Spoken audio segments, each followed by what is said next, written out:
Welcome back to Woke Nation. We're moving quickly through the showers of April and into the flowers of May. Uh, I don't mean to sound so gay.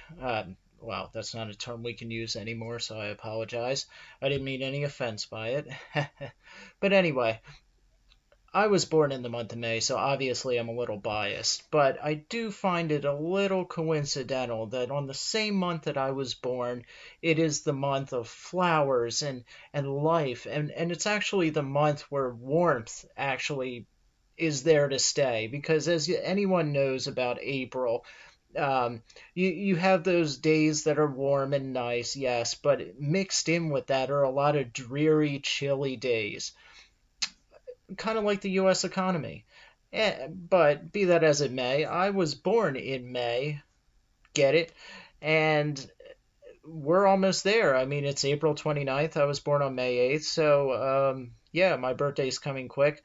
Although I will say that once you get over 30 years old, and anyone over the age of 40 is going to laugh at me for saying this, but you start to feel a little older. You don't have the same zest and vitality, and there's no looking forward to your birthdays anymore. As I've said to countless people, once you get over 21 and you can go to a bar and buy a beer, there's really not much else in life to be excited for as far as birthdays are concerned. What are you going to do? I'm about to be 34. You're going to put 34 candles on my cake and then put them in front of me and expect me to blow them out. When there's 34, I'm going to be spewing saliva all over the cake as I try to blow it out, and then offering it to you humbly to eat it with me and partake of my joy as I slowly age and die before you all. That's a little grim. I apologize. But we're moving into May, and it's beautiful out. I live near Harrisburg, and it's not ideal. I would rather live down south where it's warm all year round and I don't have to wait for May and my birthday month to enjoy the bountiful warmth and beauty of the spring atmosphere. I long to live in an area where such an atmosphere is a yearly luxury. However, I was not situated thusly. So here I am in a bankrupt city, or outside of a bankrupt city, in plugging away through a very dreary month, which is April. Anyway, started that one off on the wrong foot, didn't you? Anyway, as I said, all right, in previous podcasts, I've made known to you all, my Woke Nation listeners, that I do not want to merely regurgitate news back to you as a parrot would. You can all go onto Google or your Twitter feed or Facebook or wherever people get the news these days. That most people aren't going on to cable or CNN anymore. Thank goodness for that. But I wanted to offer something a little beyond that. I got tired of, there's countless podcasts and YouTube channels that are dedicated to just regurgitating the news and then presenting a point of view on it based on your ideological or political partisan slant. And we all have them. We all have our own biases. This is undeniable. And there's really nothing wrong with that. It's part of having a subjective experience. It's what you're objectively grounded in that actually matters. That's what you build your subjective worldview and point of view off of, that foundation, the objective truth. And that's what each one of us should have. That's what I always look for in people that I talk to about politics or religion, is what do they found their beliefs on. And this is not a small matter in America today, excuse me, because we are awash right now in a culture that does not like to dwell on any sort of defining truth. And I've spent several podcast episodes now playing around with and engaging with that sort of idea to one degree or another. So in my attempt to not regurgitate the news, I've been dealing with some theological issues and how they impact the culture, like the Southern Baptist Convention in Oklahoma, the Southern Baptist Convention. The way what they are doing is actually prohibiting and fighting against bills that would outlaw abortion in Oklahoma. And there's similar situations in Idaho and other states right now. I think Texas as well. You can listen to Apologia Radio, and Jeff Durbin deals with this quite often, and very eloquently and succinctly to the point. So and I did a podcast episode also on voting, how at a certain point the question must be asked whether voting, which is the legal means of change that our founding fathers gave us. It was the apparatus for getting rid of and ending corruption from a legal and peaceful mechanism for ending corruption and getting rid of bad leaders. That's what voting's for. As far as change is concerned. Now, I mean, there's a whole lot more that goes into voting besides, but I wanted to put the thought out there, because I think people really should be prepared to have an answer for the question of at what point, where is the line in the sand where you say voting is no longer a viable option, where we've crossed over the line to where our government is so corrupt and so far gone down the rabbit hole that simply voting cannot change anything. And I've heard some Christians like John MacArthur who would assert that, and I think I'm accurately depicting his point of view now because I've listened to some other speeches and sermons and interviews that he's given where he kind of talked about this, how the Christian is supposed to submit in the culture to the authority above them, regardless of whether they are right or wrong, morally speaking. And I disagree with that. I read a really good book here recently called A Christian Manifesto by Francis Schaeffer, who's one of the leading Christian philosophers and thinkers of the 20th century. And he addresses just that topic. And what he says basically is that government that compels or orders a Christian to violate the law of God has abrogated its authority and is no longer a legitimate government. So when from a Christian perspective, a Christian citizen, which a lot of America claims to be, whether they actually are or no, is almost beside the point in relation to the question. Those who claim Christian beliefs will have to acknowledge that if the government is ordering them or pushing them to disobey God's law, then that removes legitimate authority from the government, and you are no longer required to submit to them, but rather you are authorized and compelled, really, to resist. And it should be peaceful resistance as much as possible, but the very founding of this country with the American Revolution speaks to the fact that at a certain point, even that, there's a line in the sand for even that. And so these are things that we need to really start thinking about as things progress here in this country. People often say that whatever upcoming election leading into 2016, everyone was saying this is the most important election of our time. When the midterms came along in 2018 last year, these were the most important midterms of our lifetime.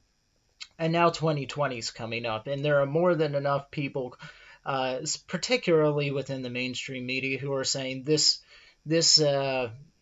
election is the most important election, blah, blah, blah, But actually, I think there is some truth to that. And I think there's always been some truth to that because particularly within the last 60 years, since the 1960s, since the sexual revolution, and since the country really started to kind of go off the rails, as it were, societally, morally, and culturally, with postmodernism, even in the arts. You've seen a decline, a rapid decline, and now it's accelerating at a speed that is, you wonder whether you can really stop it or not, whether the train can be braked before it goes off into the abyss. And so I think 2020 is particularly because we've arrived at a point in our country where these elections are no longer smoke and mirrors elections. And what I mean by that is the two opposing parties, the Republicans and the Democrats, no longer are hiding behind smoke and mirrors and obscure language and phrasing and just hiding. They're not hiding any longer. You have open socialists on the Democrat Party who are running now. Um, and the Republicans are becoming more conservative in a lot of ways. So very clear lines are being drawn between the two parties, and the country has been split between the two. And people are very clear about what they believe now. There really isn't this hiding and denial of what really, smoke and mirrors and hidden language and coded political speech to where it was hard to pin down exactly what a politician believed. So you voted almost timidly, hoping that what he said was what you thought he said, just hoping that he would follow through on what you thought he said. Well, we don't really have that problem as much anymore today, and that's a good thing. The Democrats are, for all their horrendous faults, are at least being honest about what they finally being honest about what they believe, and that is a good thing. So that we can actually have a very clear debate and a very clear choice about where we're going to go as a country. Now, the choices, the the choice the Democrats are offering, which is basically socialism, is not a good choice in any way, shape, or form.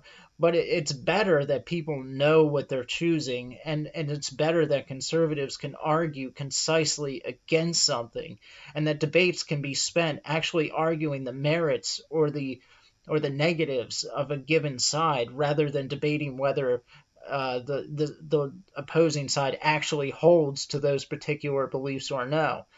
We know where they stand, and they know where we stand, generally speaking. Which leads us all to the runners in the Democrat primaries right now. And there's a lot of terror, obviously, on the conservative side as we watch and listen to what these candidates have to say. The godfather of the whole group is Bernie Sanders. This is a man who ran in 2016 almost as a nobody. He had kind of a cult following. He wasn't a nobody per se, but in general name recognition around the country, he really didn't have the same name recognition that Trump had, or Hillary Clinton, not Chelsea Clinton, as I call her, HRC. But now he does.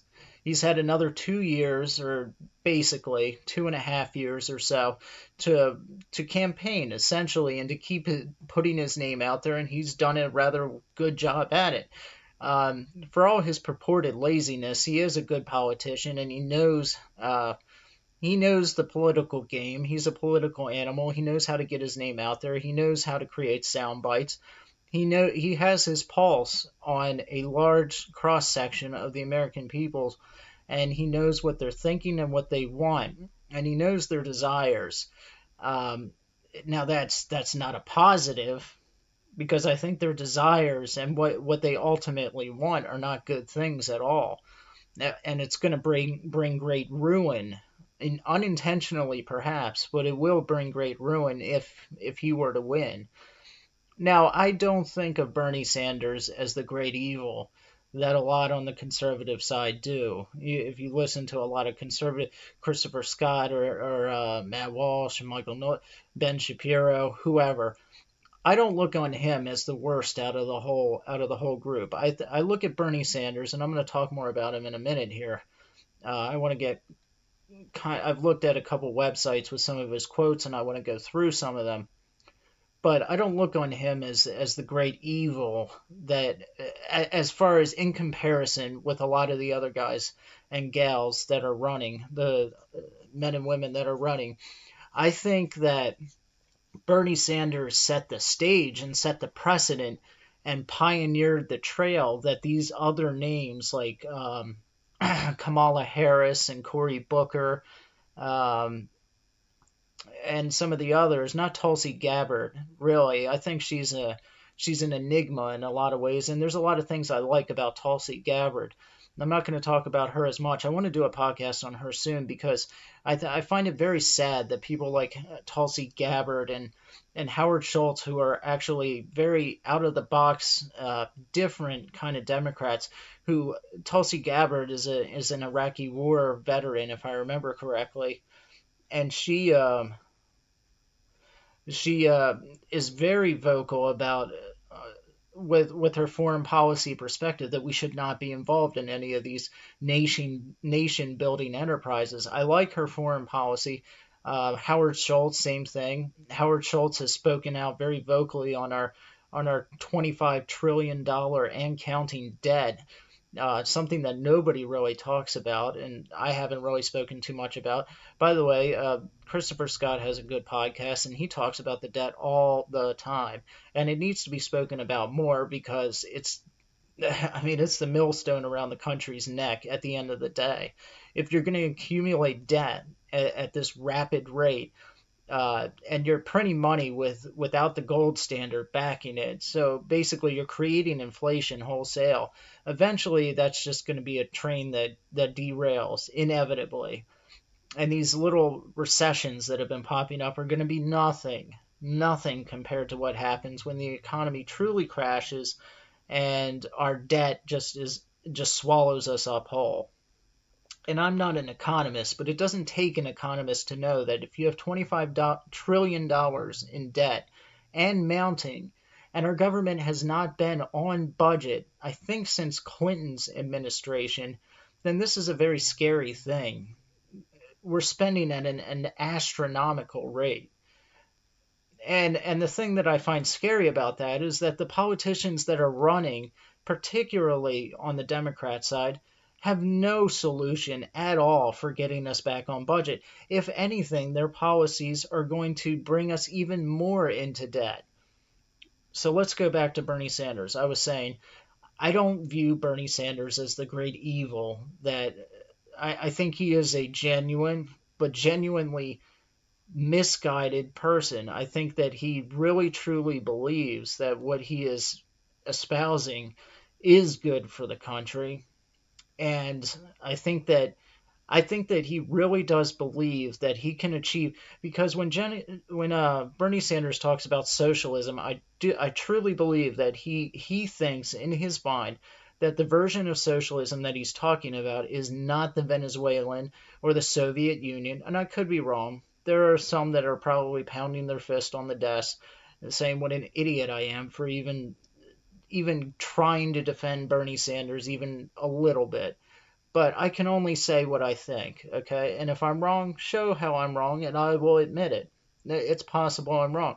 There are those who have done far more research on Bernie Sanders than I have. I've just read what the man has said and done some research on what other people have said about what he said.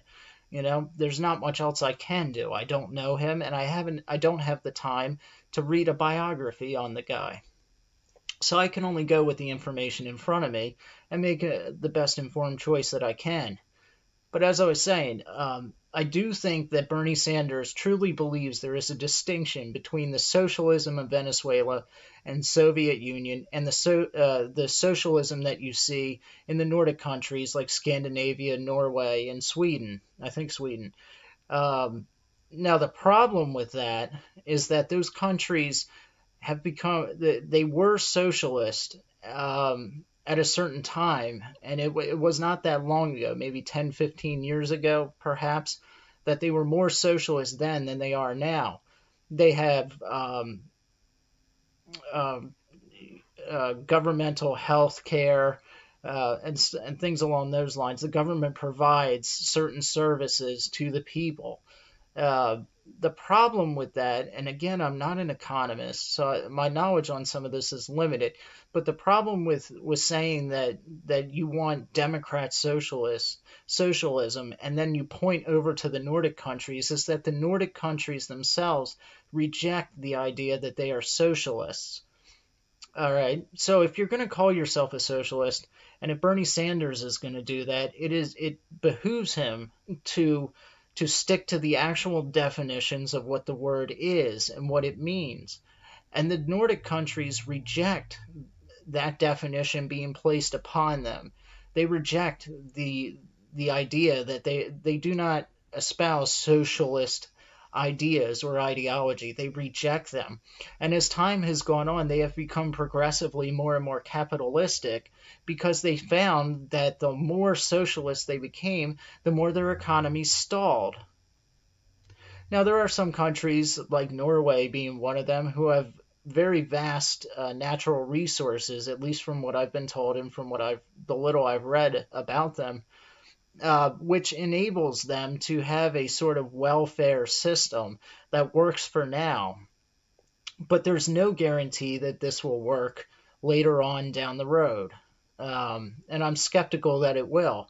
But I do find it very telling and dishonest also from Bernie, not intentionally dishonest, but I think it needs to be noted to American people that the socialism Bernie Sanders is talking about, the democratic socialism, and then when he points to the Nordic countries as his model for it, people need to know that not only do they reject the idea that they are what the definition of socialism, but they are, as time progresses, becoming less socialist and more capitalistic. More capitalist as time goes on. So they are not progressing further into socialism, but rather retreating from it because they found that it does not work. Okay. So that's one thing. So he's muddying the waters, maybe unintentionally, but he's muddying the waters there. And the problem is that if people do not look into these things, and he just says, I'm a socialist, they could get some very bad ideas from that and think that he is espousing the Soviet Union, Joseph Stalin's brand of socialism. It could turn people off unintentionally to his message, or it could make people think that that is what he is encouraging us to become and to embrace that as a positive. And I think this is what you see more in the people that follow after him.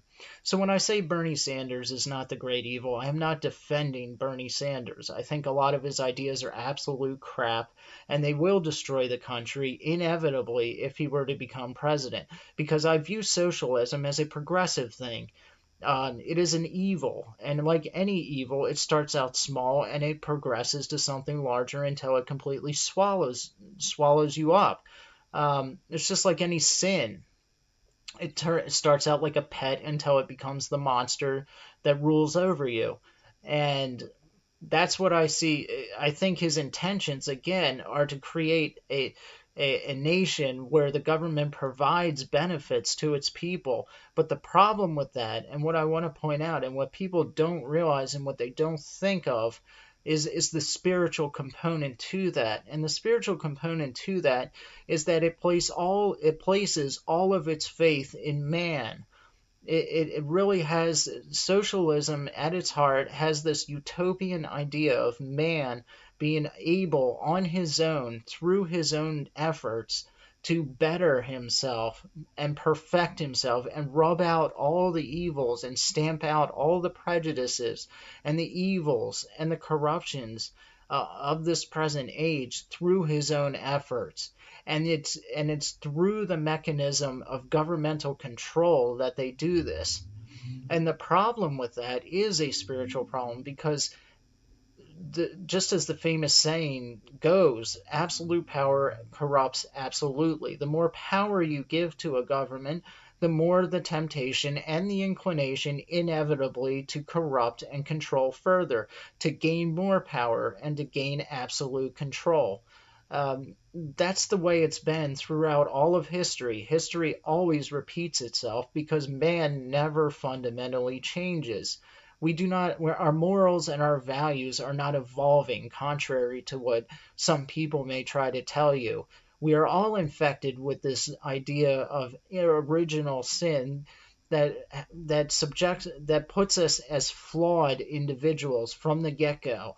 And that has never changed throughout history. Show me where it has, and I'll admit that I'm wrong. Show me where people have demonstrably, over time, improved morally, rather than going through cyclical motions as empires rise and fall, rise and fall, rise and fall. Show me how humanity is on a great plane going upwards towards the heavens, and I'll admit I'm wrong. But you cannot show me that because it is not there. We are on a cyclical plane, level plane of rolling cyclical motion, of empires rising, reaching their zenith of potential, and then corruption sets in, and they crumble to the nadir. And then it starts again with the next empire, and then that cycle repeats itself continuously throughout history. And that is because fundamentally man never changes and never will change as long as we are here on this earth. So this notion of socialism is inevitably doomed to failure because it places the entirety of its hope on governmental control, basically taking the place of God to implement change of a moral nature, to remove from people the moral choice and to institute the government's morality in their life to govern over them. It will not work, and it never has. Well-intentioned though it may be, to an extent, the intention is peace and prosperity. I think that Bernie Sanders does believe that that is what he is striving for. I believe that his intentions at the end of the day are good, but they are incredibly misguided because what he's leading us to is absolute ruin. And you can go, but I do want to get to the other runners real quickly, because I think they are the ones that we actually have to fear the most. Bernie Sanders, I think, does have good intentions, but the other people, I do not believe they do. I believe they are parrots that are just parroting back Bernie Sanders' message because they notice that it has been resounding in the culture. They've seen that Bernie Sanders has an impact, and so they are clinging. They are jumping on to the ship. They're just that's all they're doing.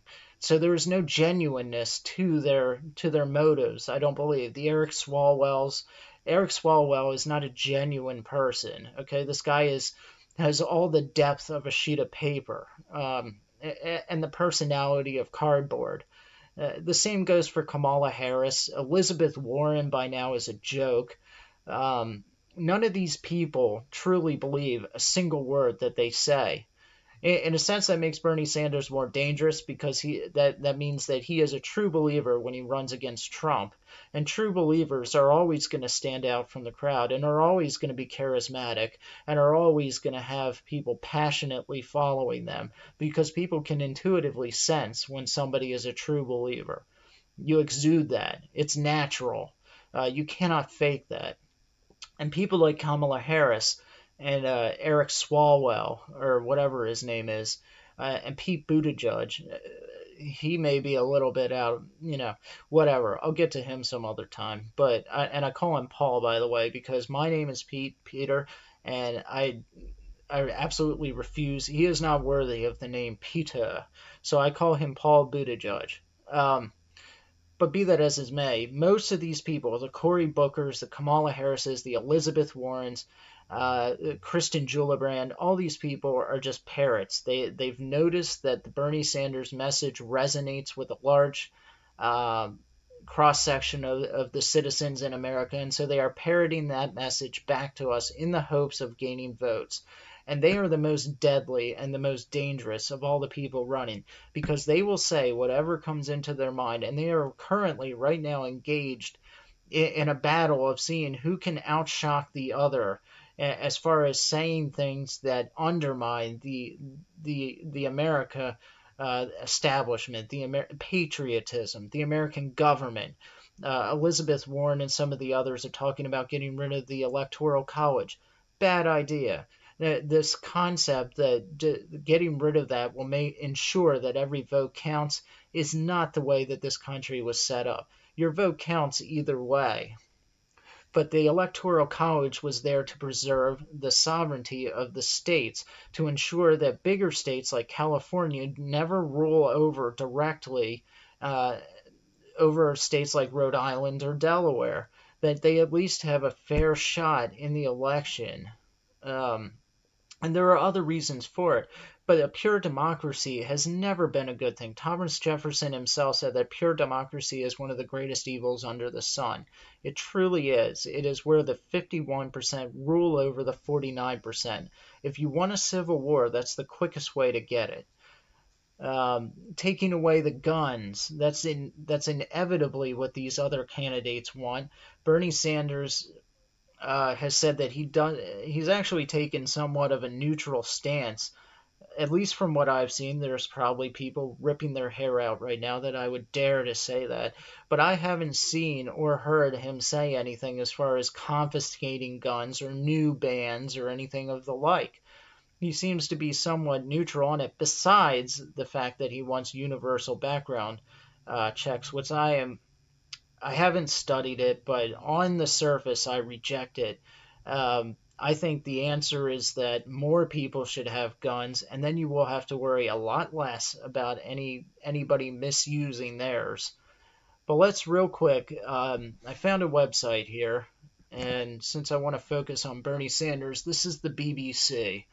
This is actually a rather old article, but I don't know that Bernie Sanders has really changed all that much from 2016 up until now. This is from January 21st of 2016 from the BBC, and it's entitled Bernie Sanders, 17 Things the Democrat Socialist Believes. I don't see a name for who who put this thing together, but I'm sure you can find it pretty easily. I'm just going to read through some of them, and we'll talk about it.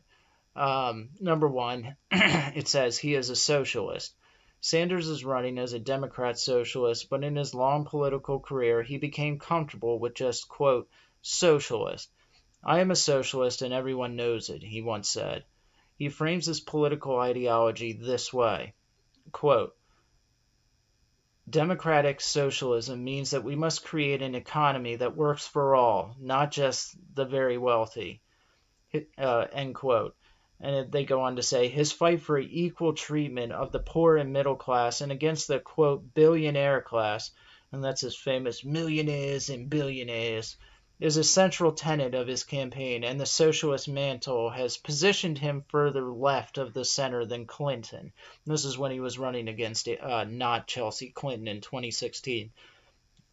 I'm a socialist and everyone knows it. His idea of it is democratic socialism means that we must create an economy that works for all, not just the very wealthy. Well, of course, on the surface, we all agree with that. We want an economy that works for all and is fair for all. And of course, nobody wants the wealthy to rule over the middle class or the poor. But I'm very skeptical about how real that assertion is, that the wealthy truly are ruling over anyone in this country. I think the true powerful elites are in the government, and it doesn't have anything to do necessarily with the power of money. It has to do with the power of connections, political connections throughout the world. We're edging ever closer to a globalized government. And so the real power lies in who you know on the global scale and who you're working with to bring that sort of idea together of a globalized nation that waters down and destroys the sovereignty of nations in exchange for just continents working together in a one world type system. And so I see the real threat not being money, but rather power, political power. Now, money can buy that, sure, but that's always been the case. And is that what's going on today? Yes. Was that what was going on yesterday? Yes. Is it going to go on tomorrow? Yes. Is socialism going to eliminate that problem? No, it will only encourage it. Second, they say climate change is real. After the National Oceanic and Atmospheric Administration marked 2015 as the hottest year on record, Sanders tweeted this, quote, the debate is over. Climate change is real and caused by human activity, end quote. He wants to tax carbon emissions, an absurd idea. Repeal fossil fuel subsidies. I have no idea what that means. and invest in clean energy technology. That's the Green New Deal. Obviously, the Green New Deal was not written by the time of this article, but that's what the Green New Deal was all about, was this right here. I personally am extremely skeptical that climate change is real in the sense that the alarmists talk about it, that Bernie Sanders is talking about it, that Al Gore is talking about it. Do I see climate change as the threat that these people do? No, I do not. I have listened to numerous scientists that have put forth enough rational, scientific, evidential, empirical evidence, enough of it to give me a uh,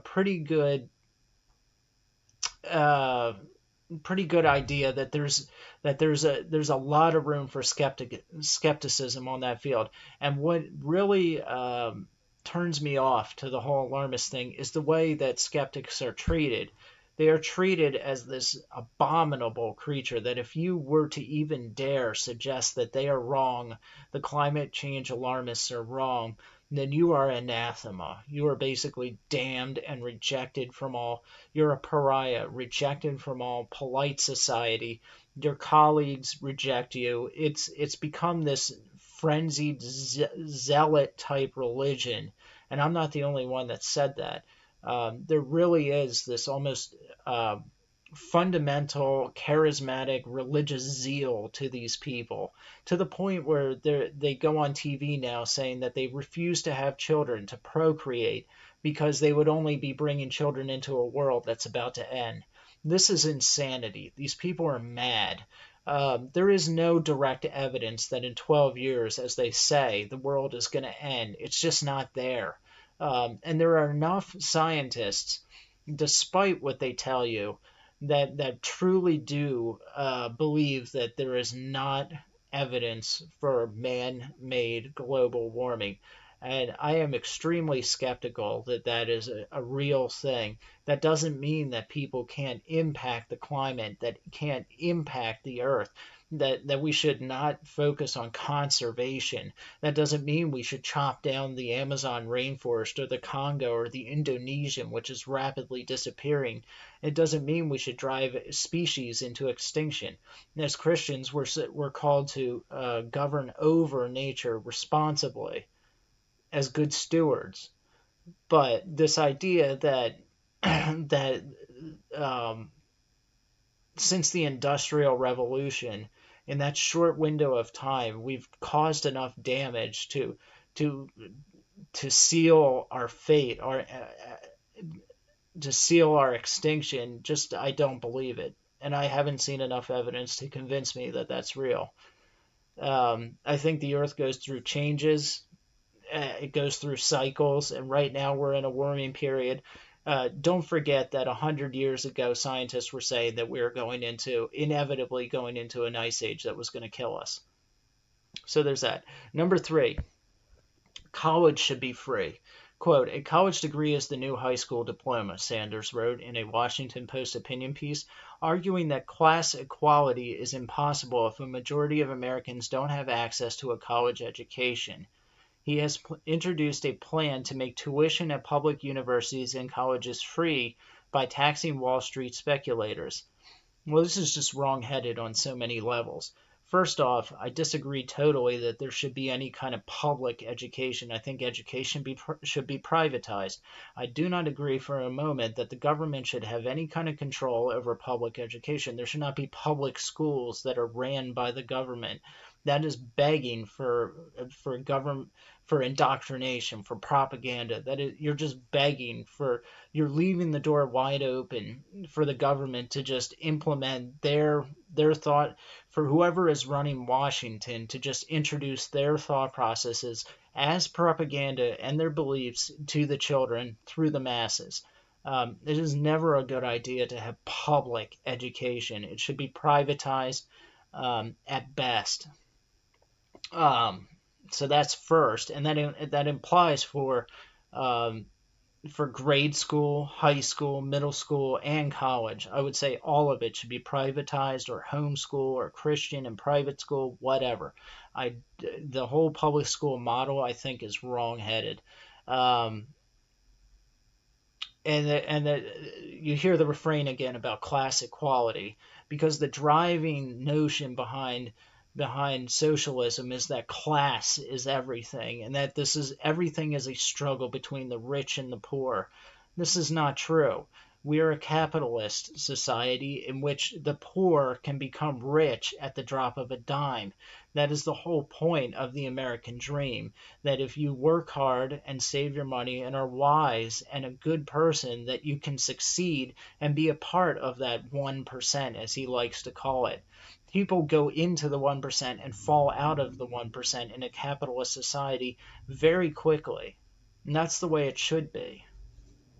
Gun ownership, he's actually, according to this article, pretty neutral on it. He doesn't want he wants universal background checks. I said I disagree with that on the surface, but I could be wrong.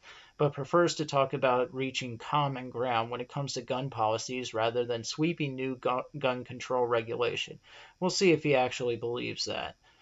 Number 5, Black Lives Matter. Though Sanders was shouted down at his own campaign event by members of the BLM group, he has since met activists and he agrees that the high rate of unemployment and incarceration for African Americans is evidence of systemic racism in the U.S. He touts criminal justice reform as the answer to some of these issues.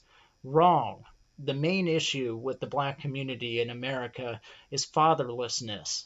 It is the destruction and disintegration of the family unit within the black community today. The fatherlessness rate in the black community is upwards of 70%, at least according to the figures that I heard maybe a few months ago. And if I doubt very much that it's changed dramatically in a positive direction since then. This is the main issue there. Is that fathers are not actually raising their children, and their children, their role model is the street and the street mentality. If that's all you have as a role model, it is inevitable that you're doomed to repeat the mistakes of your parents. And so you just live in a perpetual cycle of poverty, drugs, and crime. Okay, people are not arrested for following the law. People are arrested for breaking it.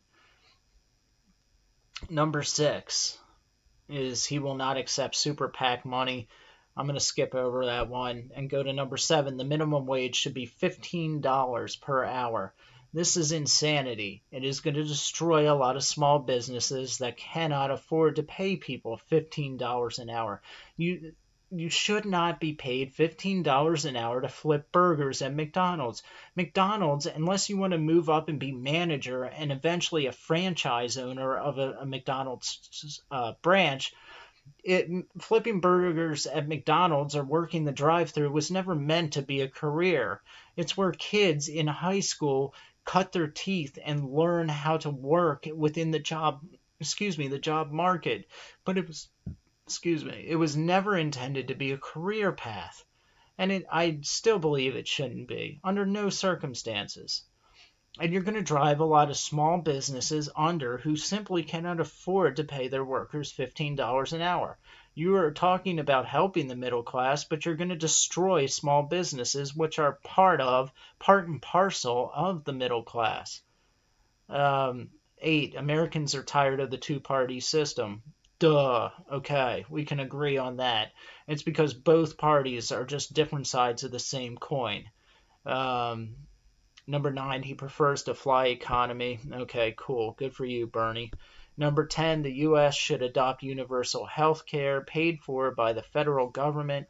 Sanders has often spoken of his administration for government-run health care systems in Canada and Scandinavian countries. Those are the Nordic countries that he claims are Democrat socialist. Quote, Bernie's plan means no more co-pays, no more deductibles, no more fighting with insurance companies when they fail to pay for charges, his website promises. He means to finance it mostly from a payroll tax hike. And this is just the problem with socialism, another big problem.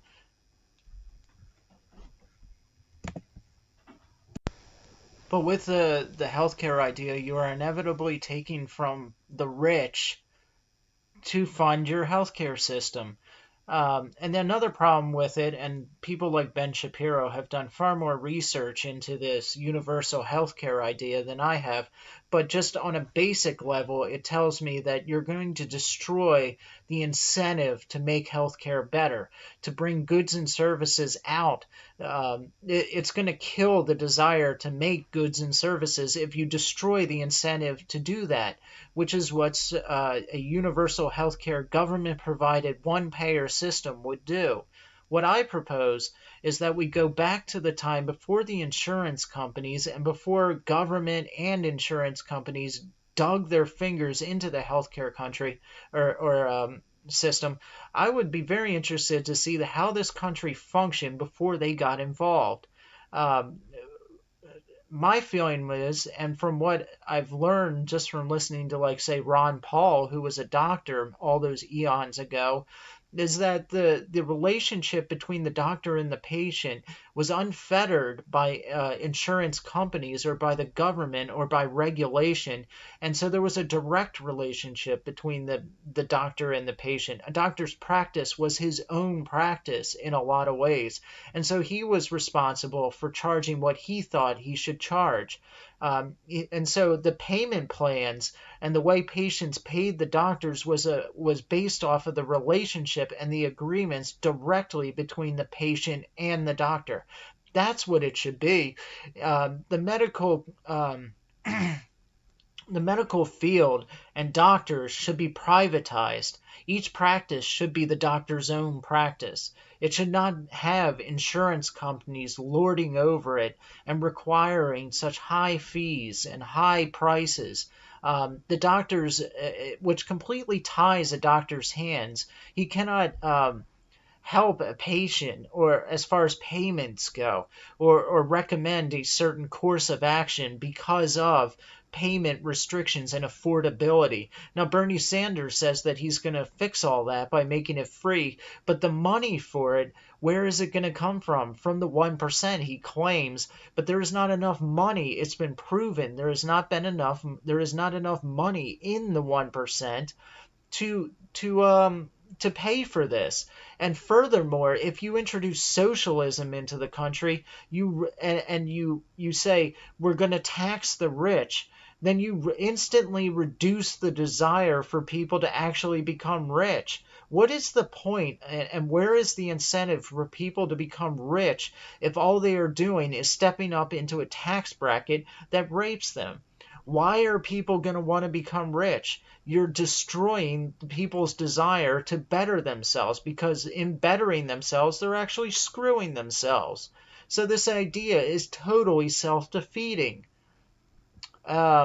Moving on.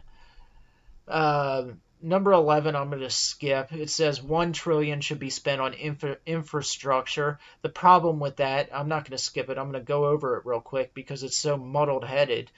He's coming at it from a totally wrong point of view. Infrastructure. He's talking about roads, bridges, water treatment centers, systems, railways, and airport projects. No. He's talking about it like the federal government should be dealing with this. No, it should be left up to the states. Each state is supposedly sovereign. That is the way our country was set up. And so each state is individually responsible for handling these infrastructure dilemmas or problems or budgets or however you want to frame it. It is not the federal government that should be calling the money from the people like a farmer plucking tomatoes just so they can work on infrastructure across the nation. That was not what the government was put together to do. Number 12, tax the rich. Sanders wants to pay for his most sweeping proposals with a series of tax hikes and fees mostly leveled at the wealthiest of Americans.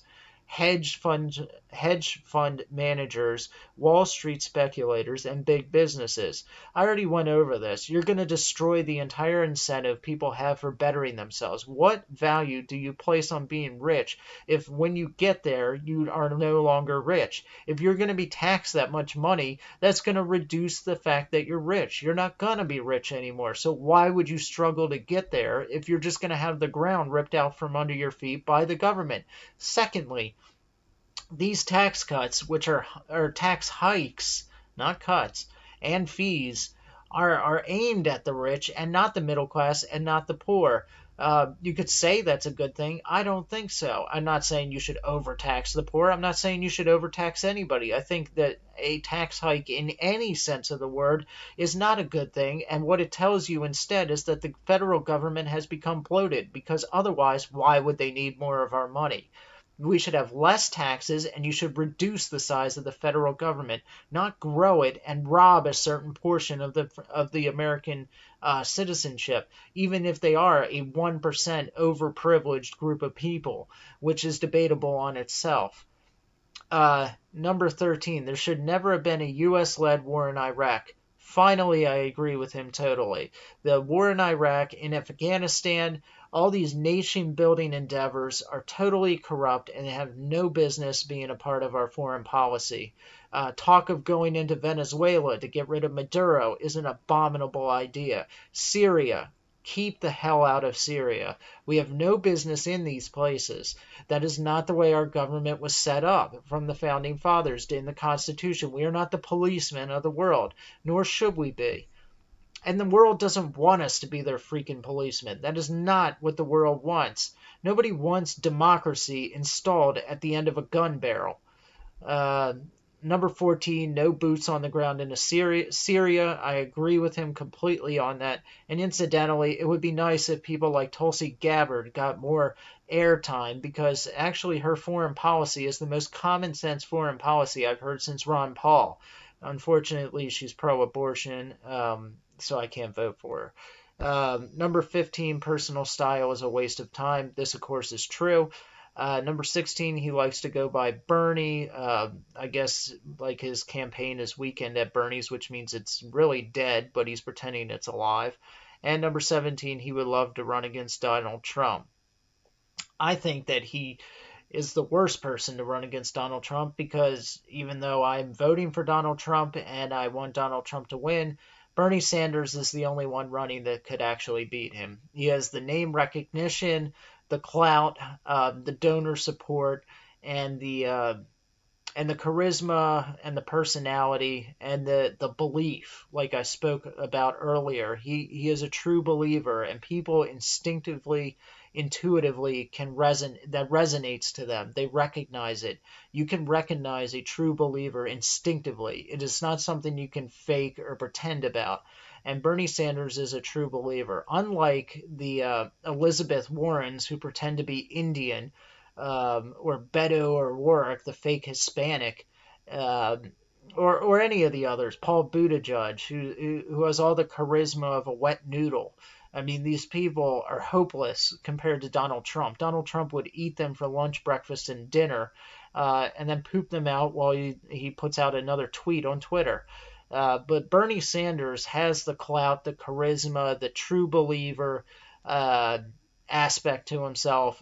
He has the donors, he has the name recognition, he has the experience, and he has ideas, unfortunately, which are resonating with a lot of people. And I think, just to end this podcast, to kind of tie everything together, I really do think that these ideas are resonating with the people, and it's not a positive thing.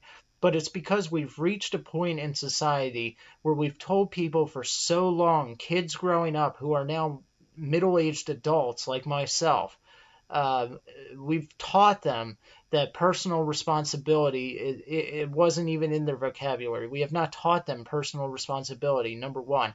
Number two, we've taught them that being a victim is the number one thing that you can aspire to be in the United States of America. Number three, we've told them that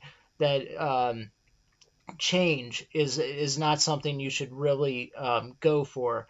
Basically, who you are, with all your flaws and all your sins and all your weaknesses, and even the positive things about you, who you are, bottom line, is who you should be. And so change or bettering yourself is not something that is in anybody's vocabulary today. The only thing you should be doing is just finding out who you are, this journey of self. Number four, we've taught people to worship themselves. There is no perspective other than your own. Your truth is your own, and that's it. There is no objective truth, and so you are your own God. This is where transgenderism also comes into play, and that's why it's so wide. It's becoming more and more widespread. It is this rejection of the sovereignty of God and placing yourself in the position of Him instead. And you see this on a very basic, defiant level with transgenderism. And I don't blame the children per se because they're raised into that environment, and so there's a lot of mitigating factors there, but I blame the activists and the leaders and the politicians and the activists mostly that really encourage, and the parents who tell the children that this is the way they should be. This, as John MacArthur said in a brilliant message, this is a war on God. It is defiance of His sovereignty. And it's a total rejection of reality. So we've unmoored our children from reality and from personal responsibility and from the idea that you should work, and hard work is a positive thing rather than working hard for something that our children expect us to just give them. Give because we owe it to them. Somehow the world owes them something. um, These are damning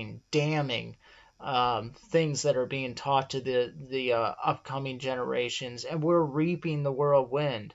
And that's why Bernie Sanders has one heck of a chance of actually beating Donald Trump were he to win the primary. I'm not saying he would win, and I don't want him to win, and I'm going to vote for Donald Trump again.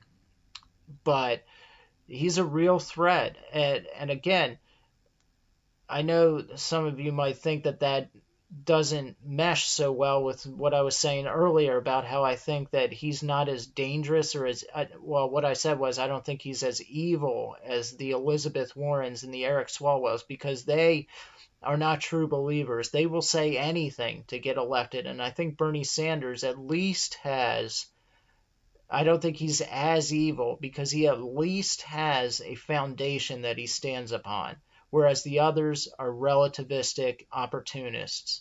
And I view that as a higher evil than what Bernie Sanders is. But he's more dangerous. He's not as evil, but he's more dangerous because he has a chance to win. So, but it's going to be interesting going into all this. But I hope I've given you something to think about. This has been a little bit longer of an episode than normal. Lastly, I want to say I started a blog. It's called the Peter Hayes Factor. It's on WordPress, Blogger, I think. No, it's. I'm going to put the link in the show notes below, so you can go to it and check it out. There's going to be new articles monthly. The first one I put in there was Whom Do We Worship?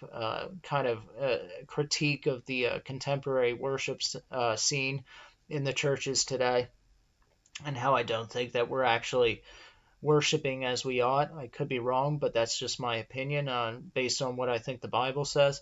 But check that out, the Peter Hayes Factor. I'm going to put a link for it, like I said, in the show notes below. There's a lot that I'm going to be doing here very soon with my YouTube channel, so please check that out. Subscribe to it because there's going to be videos coming out all the time here now. I'm changing a few things around, redoing the whole configuration, the artwork. I'm going to have a new picture up for the, what do you call it, the thumbnail, the cover of the podcast and the YouTube channel.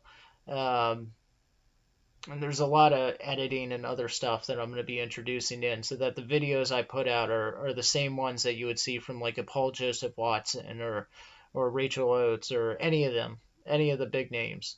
I want it to be on the same level as them, but I do everything myself, so it's a learning process. So yeah, thank you for bearing with me, but please check that out. It's going to be really ramping up here soon. Next week is when things are going to be, videos are going to be coming out a lot more regularly, and the quality is going to be up there as best as I can get it up there. As like it, did I just say that? I hope nobody caught that. But it'll be just like a Paul Joseph Watson, if I can do it, type video. And like I said, check out the blog. And in the meantime, weekly episodes of the podcast will keep coming out. So in the meantime, good night and God be with you.